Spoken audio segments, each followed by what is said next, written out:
साल से अधिक समय से चल रहे रूस यूक्रेन युद्ध पर नजर बनाए रखने वाले इतने लंबे युद्ध को देखते देखते ऊब गए हैं, लेकिन अभी नहीं थके नहीं ऊबे हैं। तो रूस और यूक्रेन दोनों देश लंबे समय से युद्ध लड़ते जा रहे हैं। ये भी नहीं समझ आ रहा है कि आखिर इनका युद्ध कब और कहां जाकर रुकेगा। हालांकि अब एक दूसरा धड़ा ये भी सोचता है कि जल्द ही रूस यूक्रेन युद्ध समाप्त हो सकता है। दरअसल यूक्रेन के राष्ट्रपति व्लादिमीर जेलेंस्की ने कहा है कि रूस यूक्रेन युद्ध को समाप्त करने के लिए एक समझौता योजना अगले कुछ महीनों में पेश की जानी चाहिए। उन्होंने दावा किया कि यूक्रेन युद्ध को अब और लंबा नहीं खींचना चाहता। ये टिप्पणी उन्होंने गुरुवार को यूरोपीय परिषद के अध्यक्ष चार्ल्स मिशेल के साथ एक संयुक्त प्रेस कॉन्फ्रेंस के दौरान की। जेलेंस्की यूरोपीय संघ के साथ एक सुरक्षा समझौते पर हस्ताक्षर करने के लिए ब्रुसेल्स की यात्रा पर थे।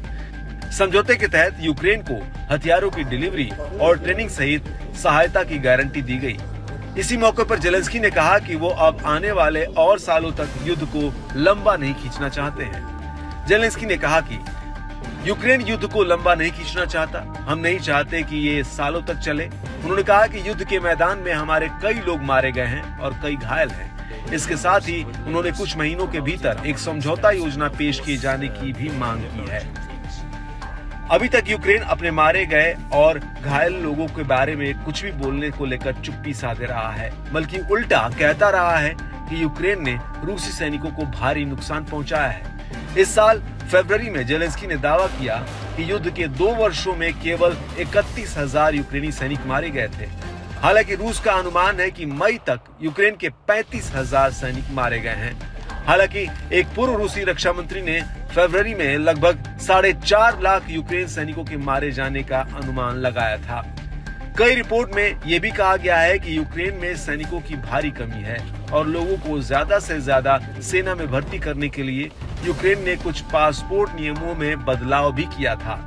लोगों को सेना में शामिल करने के लिए जबरदस्ती किए जाने की बातें भी सामने आई हैं।